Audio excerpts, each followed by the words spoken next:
Let's have a look at that sample exam and focus on part A, which is about finding mistakes that you're supposed to know how to recognize.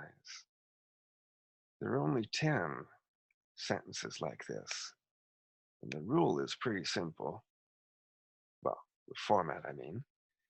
And that is that each of these sentences contains, at the most, one mistake. It could be a grammar mistake, it could be a vocabulary mistake, grammar, or vocabulary, grammar, comma, vocabulary,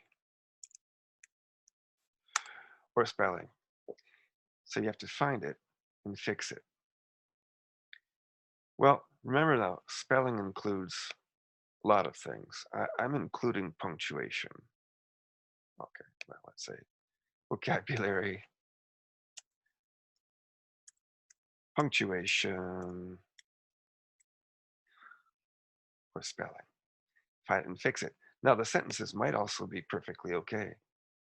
So this sentence here has either 0 or 1 problem in it. My favorite great aunt Ludmilla is enrolled in an, okay, we can't do this. This is impossible. This U is not actually a vowel sound. It's a vowel, an orthographic vowel, but it's not a vowel sound. The sound is y, U. That's not a vowel. That's called a semivowel, or some people call it a semiconsonant. I guess it depends on your mood. So you won't say an university. That's impossible. You can't even pronounce that. Um, let me see. Try this. In an old university. Now that would work. Okay. Now I'm not asking you to do that. I'm just asking you to correct the mistake that's there. So you would circle this and you would write next to it the correction. There, like that. So this is the mistake, and this is the correction. Now I'm color coding it just for fun. You don't have to color code anything. You just strike out the wrong answer and put in the right one. So how about that? How about number 2? Well, this is another kind of problem which I absolutely want you to be able to detect. Even if she knows that at her age she has little time left for such things, she's having fun. Well, you've got 2 clauses. She's having fun, which, look, see, it can stand by itself. That clause is independent. It could stand by itself. This one here, even if she knows that at her age she has little time left for such things, this here is a noun clause based on a statement. At her age, she has little time, etc. You can see this here. That is the connector. So this other clause here actually contains a clause. This is a clause within a clause. This clause is inside this clause. It's the complement or the object of the verb to know. So even if she knows that at her age she has little time left for such things, she's having fun. Now, the problem is if and even if introduce the condition clause for a conditional sentence. So is this a conditional sentence? Is this the condition that leads to this result? It makes no sense. Okay, if she knows, she's having fun. If she knows something, she's having fun. That doesn't make a lot of sense. So actually, this clause and this clause are in a contrastive relationship. And we don't say even if. Let's correct that. We say even though, or although. So this here, you can't leave it like that. That's a mistake. You'd have to put this or this. Now this type of mistake is very common. I've included it here. All of my students make this mistake, even the ones who don't speak French as their mother tongue, probably through French influence, I guess. So what if you wanted a conditional? Let's say we wanted a conditional. I have to give you an example of a proper conditional. Even if she knows at her age, let me see now. Can I do this? Even if she, let's say, finds out that, I don't want to say something too macabre. Even if she finds out that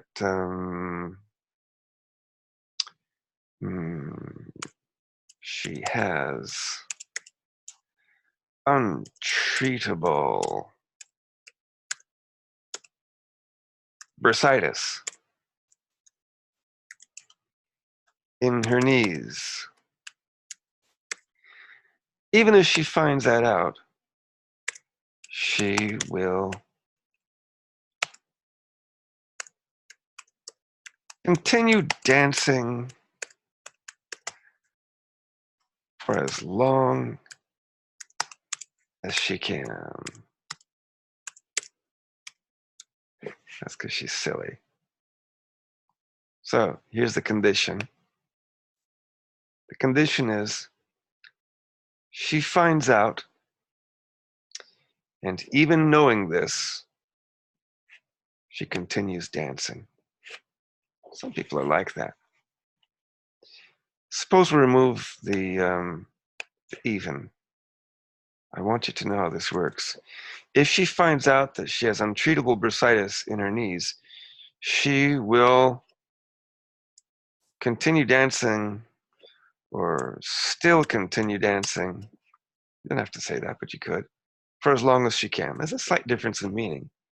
Suppose she finds this out, she'll probably say something like, oh dear, I don't have much time to have fun, so I'm going to have as much fun as possible. That's the result. Here's the condition,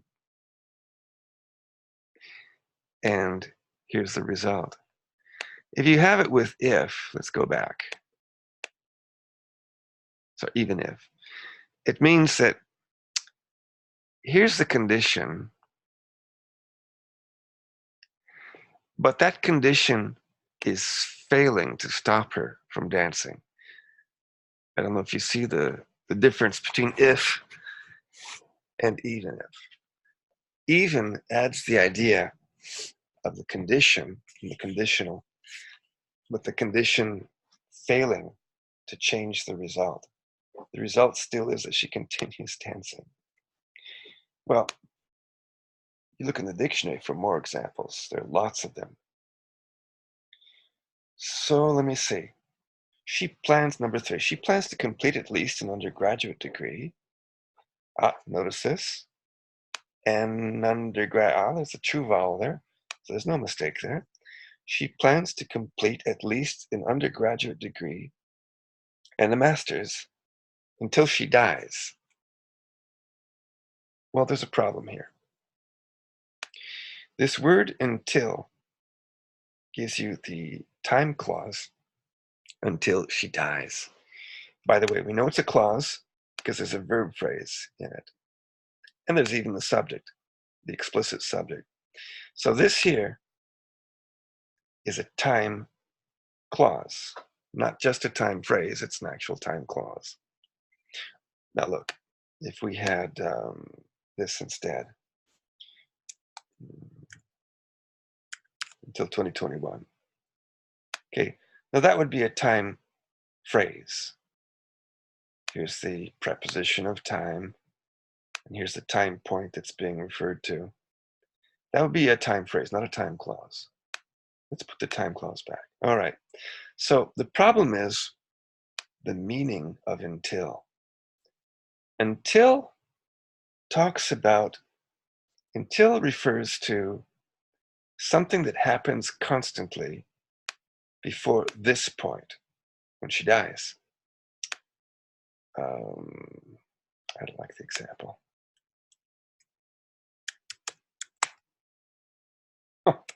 Same thing, some people would say. I don't agree. Okay, let's try that. She plans to complete at least an undergraduate degree and a master's, meaning a master's degree, until she gets married. Okay, so until point X, where X equals the day she gets married. So what's wrong with this? Well, until she gets married, she's going to complete one thing, two things. That's incompatible. Until is not about one thing, two things, three things. Until is about a state or a condition that is continuous up to a point, up to this point. So up to this point, there will be a situation. And the situation will be uninterrupted. Now, the situation here is supposed to be that she completes an undergraduate degree and a master's degree. Well, that doesn't really work because we know that first you do your undergraduate degree, and secondly, you do your master's. And look, you've got the verb here to complete. Now, that doesn't indicate continuity. On the contrary, it indicates something finishing. There's a point there. So we can't really have that. We could have something a little bit different. We could say, well, change until, change it, and correct it. Put before, put before instead. Well, now, that would work. That would be fine. You could correct it that way. I would accept that. But suppose now, suppose you don't like that for any reason, or suppose in my instructions I say something like, don't change this part of the sentence. Don't change the time clause. I could do that. I won't in this exam. I haven't in this exam. But suppose you had instructions like that. How could you fix this sentence? This sentence, this part here, the sentence, the main clause, is incompatible with the time clause. You want a situation or a state or a condition that continues to obtain uninterrupted up to time point X, until time point X. This is why I say that until is prospective, because it looks forward to a point. At that point, the condition or the situation is supposed to reverse, or it's supposed to change. For example, let me give you a simple example. I waited until the dentist called me. There's a standard example. Here's your time clause, headed by time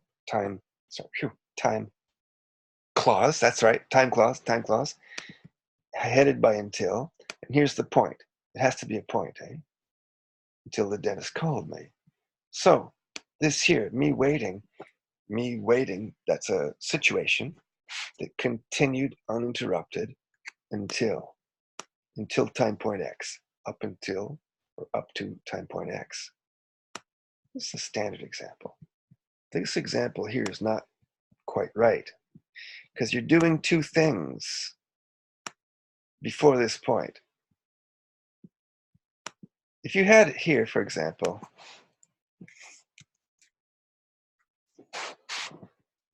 I waited before the dentist called me. That would be maybe possible in some context, but really strange in this one. I actually can't even understand what that would mean. So this is an example of until. You need this word until. Well, so suppose I say, don't touch the time clause until she gets married. Fix the sentence. Well, that would be actually pretty easy. I could fix it like this. I could say, I'm going to change this here. And instead I could put, she plans to work on an undergraduate degree and a master's degree until she gets married. That would be possible. Here you are. She plans to work on something. Okay? That doesn't say anything about completion. It implies a condition or a situation, like waiting. Okay, that's continuous. Or working on something. That's continuous. But completing something, well, that's not continuous. That means finish one, finish another one. And it implies that you're talking about finishing this one, then finishing this one. That's incompatible with until she gets married. Let me give you a more obvious example. And with this one, I'm sure you'll never forget how it works. Let's do it down here. Let me think now.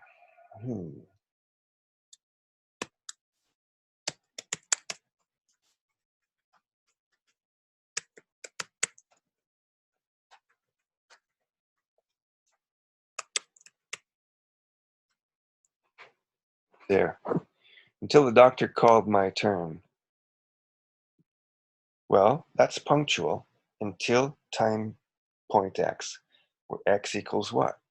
That point in time when the doctor called my turn. And what did you do until time point x? Well, you could have, I read some magazines. That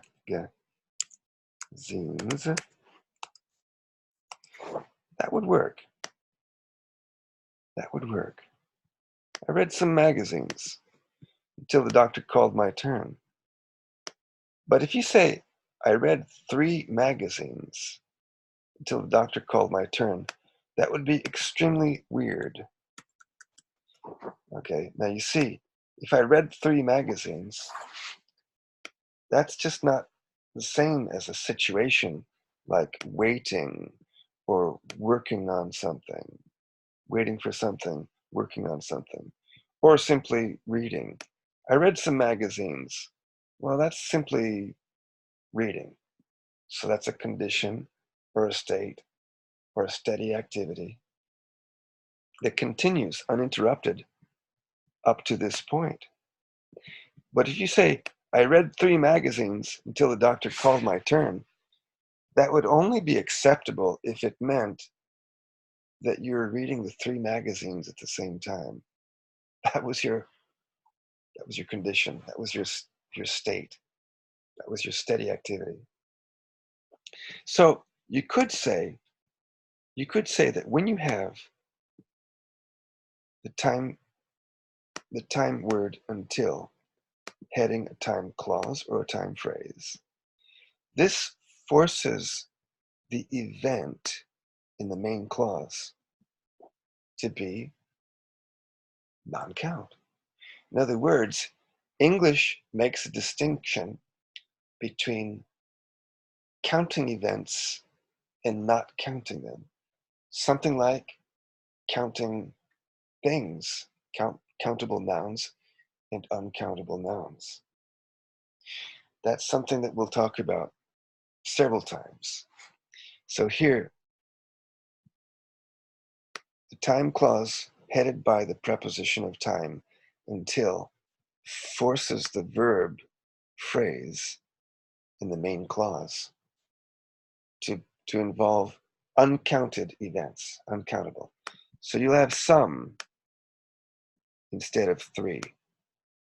Now, if you do have three, as I said, it forces a strange meaning. It forces an uncountable meaning. Non-event counting. We're not counting events. Read one magazine, read two magazines, read three magazines. No. We're reading magazines. Three of them at the same time. Strange, but not impossible. All right, let's look at this one. Number 4. Number 4. Maybe there's no mistake here. I don't know. With another elderly lady of mixed Mexican-Lithuanian heritage, she does aerial. What is this? Aerial acrobatics on alternating Tuesdays and Thursdays. Well, well, well. The author of this sentence remembered to capitalize the names of the days of the week, but forgot that we always capitalize any word referring to heritage, religion, nationality, ethnic background, Mexican-Lithuanian. Now, I believe the rule in French limits capitalization to nouns that refer to the nationality of a person. Un Français et un Mexicain sont entrés. Français, majuscule, Mexicain, majuscule. Mais il est Mexicain? Non, ça c'est attribut du sujet, minuscule. English is not like that. He is Mexican, capital M, please. A Mexican walked in, capital M also. There, that was easy, wasn't it? How about number 5? She, I suppose she refers to Aunt Ludmilla still. I think that's what that's about. We're still talking about the same old lady, right? She also intends to take correspondence courses in, what's this? In forensic taxidermy, all right, when she will return from her data gathering picnic in Machu Picchu. All right, fine. So she intends to do something. Intend is a verb that can be followed by an infinitive. In my English, it's possible but strange to say she intends taking. That is acceptable in English, but it's kind of strange. In my dialect, it's kind of strange. We don't do that. But it's possible, so I wouldn't correct that. If you criticize that, I don't know. It's not a major error. Maybe it's not an error at all. She intends to take correspondence courses. She intends taking correspondence courses. They're both possible. Let's say this one's preferable, okay? Well, I think we have more interesting problems in this sentence than that. Remember, there's only supposed to be one real mistake at the most in the whole sentence. Forensic taxidermy? Well, maybe that looks like a vocabulary problem, but it's not inconceivable that there be such a thing as forensic taxidermy. Someone who wrote this probably was watching too much television. There's some strange things on Netflix these days. I don't know. Whoever wrote this was contaminated, but the vocabulary is okay. Forensic taxidermy is conceivable. It could exist. What is this here? This here is a clause. And this here is a main clause which contains either an infinitival clause or gerundive clause, depending on which choice you make there. So this is a complex clause. It's complex because it's a clause that contains a clause. We call it subordination. Well, fine. This is a time clause. You see? When. So it's a time clause that says when this is supposed to happen. When it happened, when it does happen generally, or when it's going to happen, or when it will happen. Well, here we've got when she will return from her data gathering picnic. We know that in a time clause, you cannot have the modal will. That's not possible.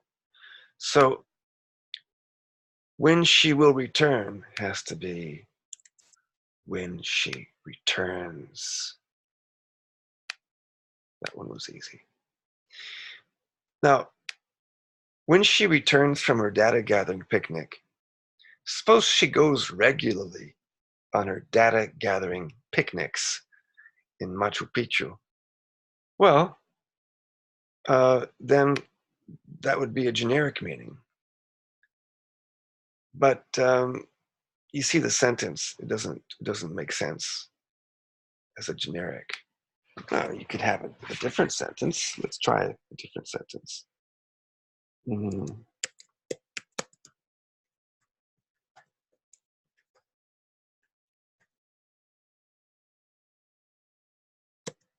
She likes to take extra courses when she returns from her data gathering picnics. Let's make it generic. Okay, don't forget this. Generic meaning. In Machu Picchu. Well, this here is not will returns. It's when she returns in general. Every time she returns, this is what she likes to do. And in that case, the when could be replaced by other time expressions. Every time, whenever, so on like that.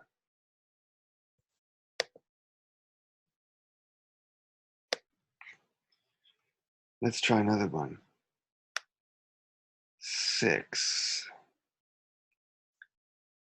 If she will live long enough to complete a research project on pre-Hispanic circumpolar salt-free mummification practices, remains to be seen. If she will. You know, when I first saw this, I thought, it's a long clause. This is the first clause. If she will live long enough. So my first reflex was to correct this by saying, oh, this is a conditional clause. A condition clause in a conditional sentence, sorry. And there shouldn't be will. That's not possible. You don't have will or would in the condition clause of a conditional sentence. It's in the result clause. But then I realized, hey, what's the subject of remains to be seen? The practices remain to be seen? Practices is plural. Remains is singular. Mummification practices? I realized, no. All of this is the subject of remains to be seen, for heaven's sakes. So there's something wrong here. If we look at this, she will live long enough to complete her research project, etc. Well, then we realize that is the subject of remains to be seen. So the mistake is here. She lives long enough, or she doesn't live long enough. Will she live long enough, or will she not live long enough to complete her research project, etc.? Well, that sounds to me like a question. Will she live long enough? But this is not a question. We know that questions have corresponding noun clauses. They're called noun clauses because they are clauses, but they can function as nouns. This is the subject position. So this is a clause that can be the subject of remains to be seen. We know that if is, well, maybe something like that is possible in French and other languages, but not in English. For a noun clause based on a binary question, meaning a yes-no question, or an either-or question, this one or that one, we have to have whether. And we can have for emphasis whether or not. Okay. In this case, we can have it for emphasis. So the corrected sentence would be whether or not, where is it now? Oh, no.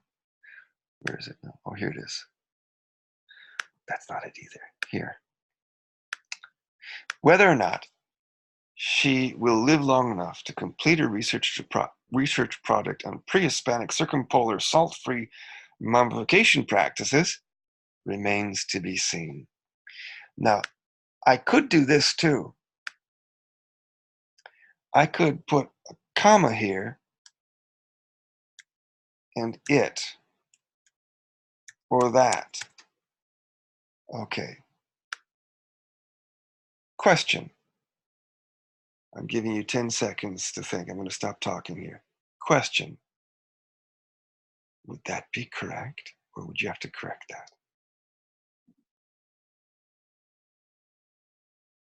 Okay. Whether or not she will live long enough to complete her research project on pre-Hispanic circumpolar salt-free mummification practices, long pause, it remains to be seen, or that remains to be seen. Very poor. Very, very poor. Probably influenced by other languages. In English, we don't do that. We put the noun clause directly into the subject position of the sentence. In other languages, this is not favored. In French, for example, you like to have the pronom récapitulatif. Okay, whether or not she will live long enough to complete her project, it remains to be seen. Okay, that I would say is a sentence with a very strong grammar accent. Maybe that makes no sense, but it means, all I mean by that is that it sounds very strongly influenced by the syntax and the structures of French in this case. Right. How about 7? She's also creating an encyclopedia of depictions of entomophagy in Stone Age cave paintings since she became a childless widow at the age of 87. Well, immediately we see a problem or a possible problem. As soon as we see since, the antenna should turn on because that one's at the center of a lot of problems. Since can be the sense of cause, or it can be the sense of time. Sense of time marks the end of the previous finished period and the beginning of the current period. Sense of cause, of causality, or I would call it the sense of explanation. That's maybe better. It's not exactly the same as because. It means here's the reason, or here's the background, or here's the explanation. It's a bit more than because. Well, so our first question here is whether this is a sense of cause or the sense of time. Well, let's look at the two clauses. She became a childless widow at the age of 87. She's also creating an encyclopedia, etc. Okay, so you have two clauses. What's the relationship between these two clauses? She became a childless widow at age 87. She's creating an encyclopedia. Is one of these the explanation of the other? Is this one the cause or the explanation of this one? Maybe. Maybe. In a strange world, maybe this explains this. Maybe. For somebody. Not for me. I don't get it. What's the connection between becoming a childless widow and creating an encyclopedia? Well, in fact, I think that there's a different connection. I think that the connection is one of time. I think that there's a connection in time between this event here and this activity here. I think that she became a childless widow at the age of 87, and that is when she started working on her encyclopedia. Well, if we have since of time, a time clause headed by the time preposition since, we know that in the main clause, there are only two possible conjugations. We've talked about this in class. You can skip the explanation I'm about to give if you're confident. There are only two conjugations. First of all, there's only one time period that's possible. Since marks the end of the previous finished time period and the beginning of the current period. That means that the verb in the main clause can only be in what you call the present. It can't be future. It can't be with any modal, will, can, could, should. And it can't be in the past. So it'll be in that middle column. Has to be a present. But can it be any of those four? You've got four. You've got simple, she creates. You've got present progressive, she is creating.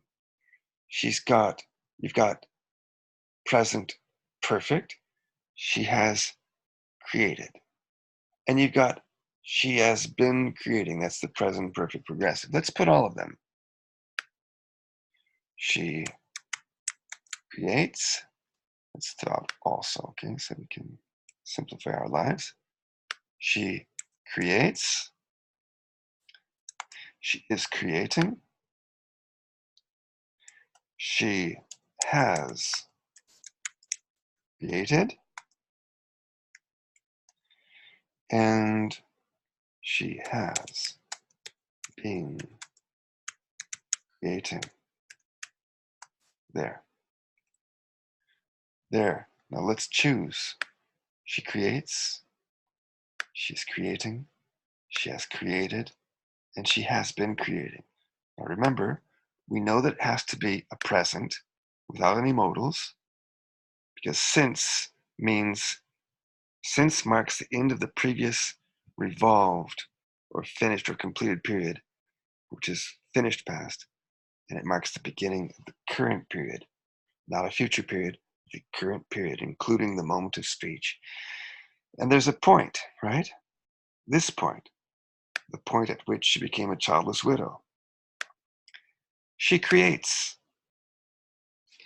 That's total generic, boundless, no beginning, no end. It's true at the present moment, but it's always true. There's no point.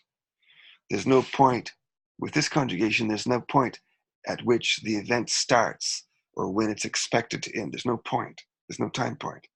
So it is incompatible. Completely incompatible. How about this one here? She is creating since she became a widow. She is creating. Well, it's not boundless like the generic she creates, but it also makes no reference to points. You see the present, so you know that it's in the current period, but it doesn't refer to any points. It doesn't refer to the present moment. It doesn't refer to the beginning point, like when it started. She's creating only talks about the nature of her activity. Doesn't say anything about when the activity started exactly and when it's going to end exactly. There's no point, no single point. Now, I would say this is a common mistake amongst my students. Don't make it. How about she has created? Well, is there a point? Is there a time point making it compatible with this? Because this refers to a point. And this does too. How does it refer to a point? Simple. There was a point. When you have something, there's a point before which you don't have it and after which you do have it. It refers to a point. She has created. So this means that at some point after this point, she did this thing. She created this encyclopedia. Here, she has been creating. Well, been creating refers to a general period that you can't quite identify, a situation rather than a point, a situation rather than something that's been completed or done. But you have it with has. Has. So that means before a certain point, this situation didn't exist, and after that point, it came into existence, and this is current period, so it is in existence. Here, this creation, this thing that was done, is in existence, and it's relevant to the current period. This situation is in existence. It's potentially there at any time in the current period, and before the current period, it didn't exist. So these two are possible. Let's talk quickly about the difference between them. If you're wondering, well, they're both possible, does that mean that they both mean the same thing? Of course not. If you say she has created an encyclopedia, etc., since she became a childless widow, that means since she became a widow, she has done certain things. And amongst them, there's the creation of this encyclopedia. And the implication is very strong that it was done and finished and completed. So, what are the things that she has done since her husband died? Well, she has created an encyclopedia, she has built a new house, she has traveled around the world. 1, 2, 3 accomplishments, things that are done. Here, though, since she became a childless widow, she has she has been creating this one here. She's been creating encyclopedia. This means since that time, after her husband died, she started doing something and she's still doing it. It's not completed. The encyclopedia has not been completed. Isn't that interesting?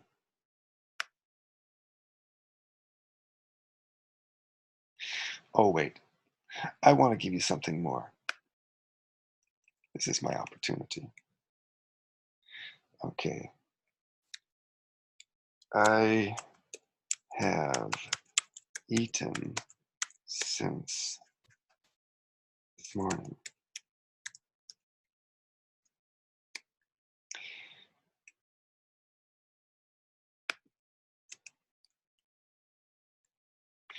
I have been eating since this morning. Let's suppose that we see the word this, and we know that that refers to the current period. And that doesn't mean that that we're still morning time. It might not be. I could say this morning, referring to the morning of today, or I could say this morning while it's morning today. See, it's ambiguous. So this morning is actually ambiguous. It's both mean current period, but this here, morning, is a subset of the current period, and it could be considered completed. Well, let's suppose that it's afternoon when we're talking. We mean this morning, like earlier today. I have eaten since that time, earlier today. Take 10 seconds to guess.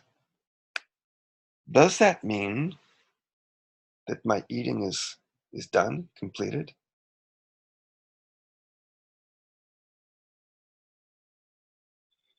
Yes, it probably does. Does that mean that I ate after the morning was over?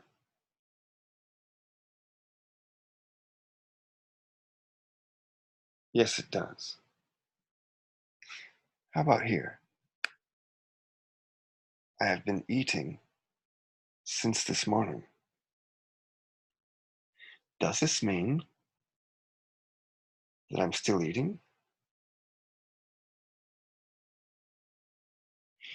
Yes, it almost certainly does.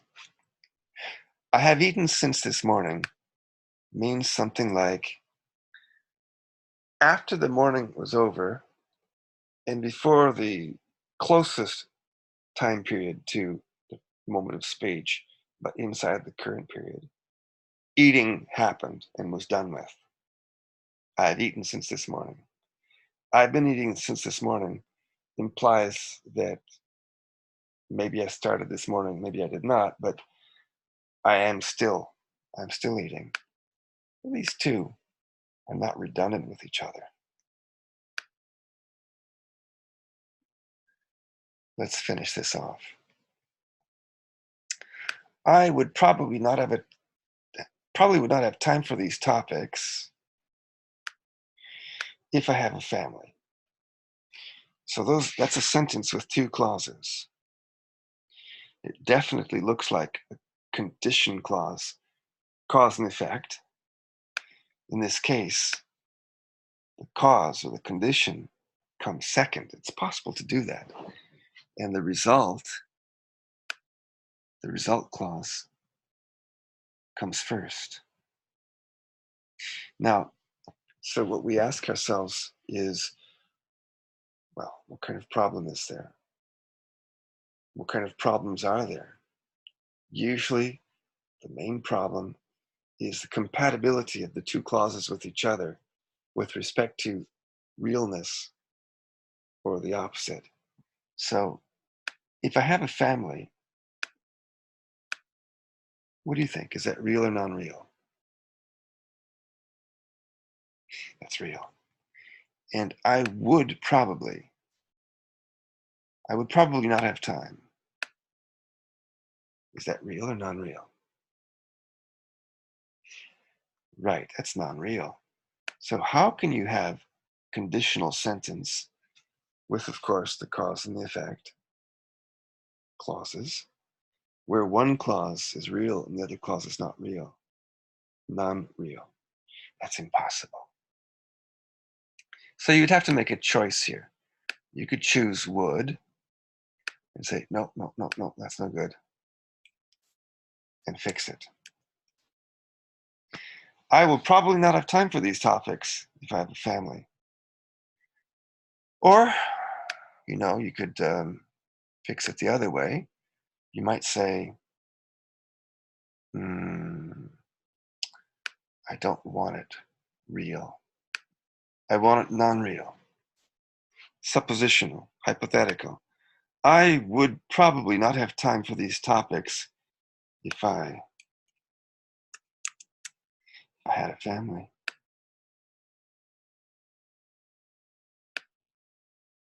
Okay?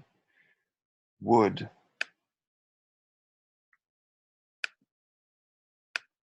goes with had.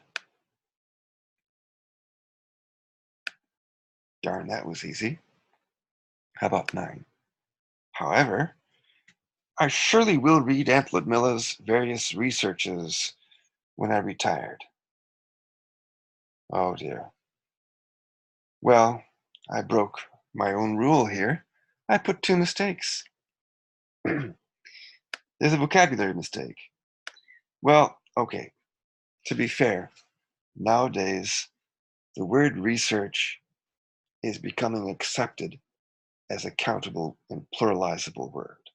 I'm old-fashioned. I don't accept that. To me, that's a mistake.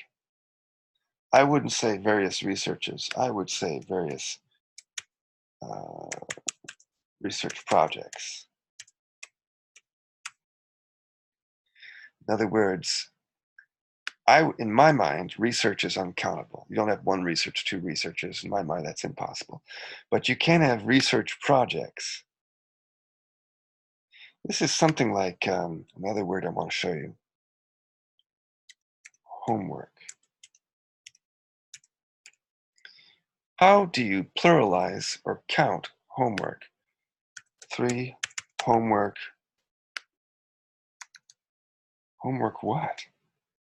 3 homework. Do you have 3 homeworks? 3 homeworks. Not countable. 3 homeworks. So how do we do this? Well, we find ourselves a countable word,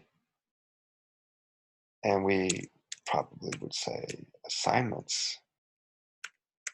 Sorry, that is not a mistake. I said, that is not a mistake.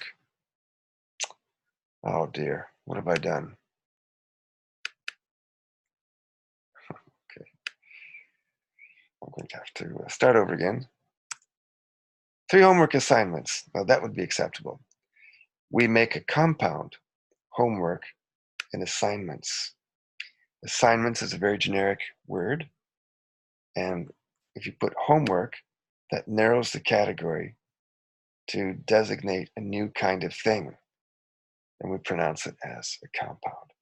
Homework assignments. You can count homework assignments, count them and pluralize them. 3 homework assignments. 3 or various or numerous or several research projects. Again, look at this now. Projects. It's a very general category of things. Research projects. You create a compound to identify more specifically the kind of thing, the category of things that you're talking about. But not researches. Nowadays they do that. Also, this word behaviors, des comportements, behaviors. Oh, I don't like that. But you see it, behaviors and researches. This is very popular nowadays, especially in scientific and pseudoscientific reporting. Well, leave that. Suppose that that's acceptable. I'm going to put a question mark because it's not acceptable to old people yet. Okay. What else is wrong with this sentence? Is there anything wrong with it? Here's the clause. I will read her material when I retired. I will read when I retired. Okay, now this is you just have to keep your eyes open. I will read, that implies non-past with modal. And will do something is usually a future period that hasn't started yet, so we usually won't consider that to be the current period. So I will surely read something, and here's the time clause, when I retired. Well, okay, so that's pretty easy to fix. I will surely, or I surely will read Aunt Ludmilla's various research projects when I retire. How about the last one? I asked her last year when her article on prehistoric Peruvian pottery would be published. Okay, all of that is one clause, which contains another clause, which contains another clause. I got that right? No. This here is all one clause. It's a time clause.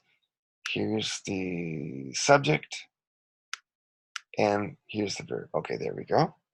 So this here is the time clause, which comes as the complement. It's a time clause, but it's also the complement of ask. You asked what? You asked about a time. Okay, so all of this is a complex clause. Here is a contrastive connector. And here are 3 more clauses. First, I didn't get something. What didn't I get? I didn't get a clear answer. Then we have a clause which makes a comment about the clear answer. Oh, there's a 4th one. And there's an explanatory clause. This is the sense of explanation. It's not the sense of time. So let's pick this apart. I asked her something last year. I asked her this, but I didn't get a clear answer. What about that clear answer?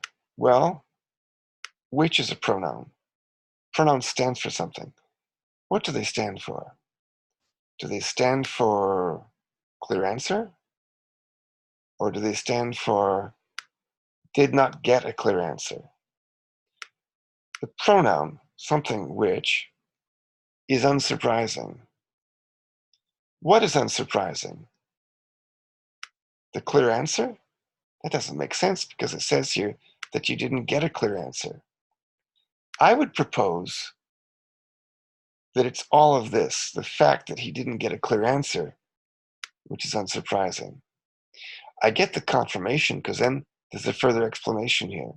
She's deaf and forgetful. That would explain why I did not get a clear answer. And that confirms also that this is the sense of explanation or cause, not the sense of time. So here's the problem. Something is unsurprising. He says that he didn't get a clear answer, which is unsurprising. Notice even that we have a change in time here between here and here. I might say that it should be was. It doesn't have to be. Some people would say, sounds better if the tenses are compatible. But that's not the real mistake. It's still not the real problem. The real problem with this here, whoops, sorry. The real problem is that this here is an adjective clause.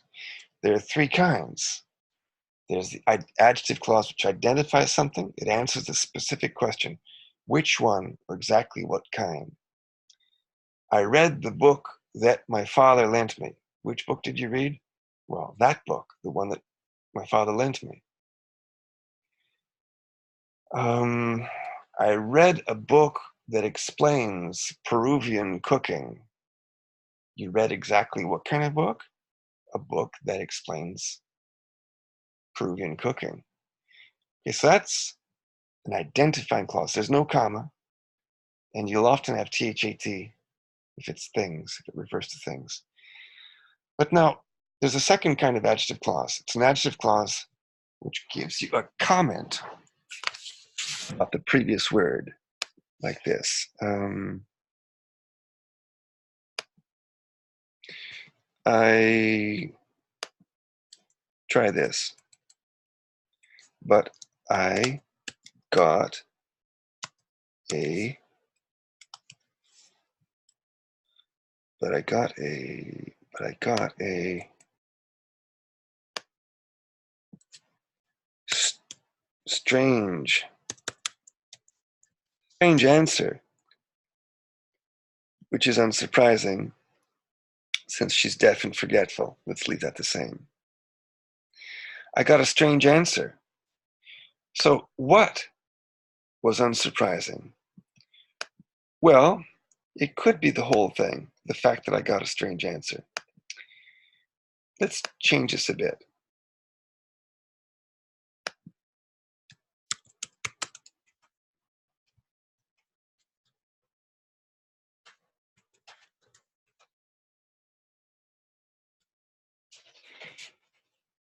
I got a strange answer, which made me worry about her state of mind.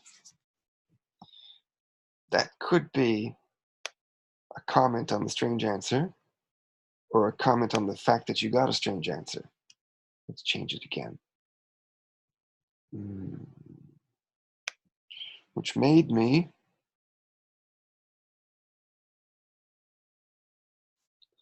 run for the dictionary. Well, the fact that I got a strange answer is not going to make me run for the dictionary. It's the strange answer, full of strange words. So this is a comment on the previous word. There must be a comma, and there must be a WH word. Whenever it's a comment, in fact, there must be a comma. I could remove this, and the sentence still works without the adjective clause. Now, let's go back here. Back.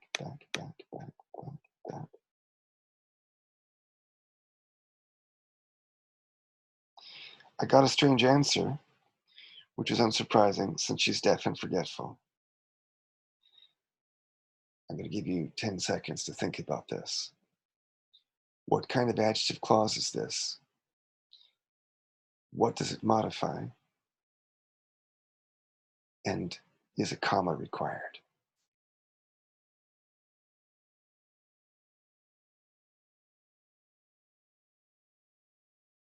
Very well. Which here, you can see with all of these hints here, which here refers to the fact that you got a strange answer.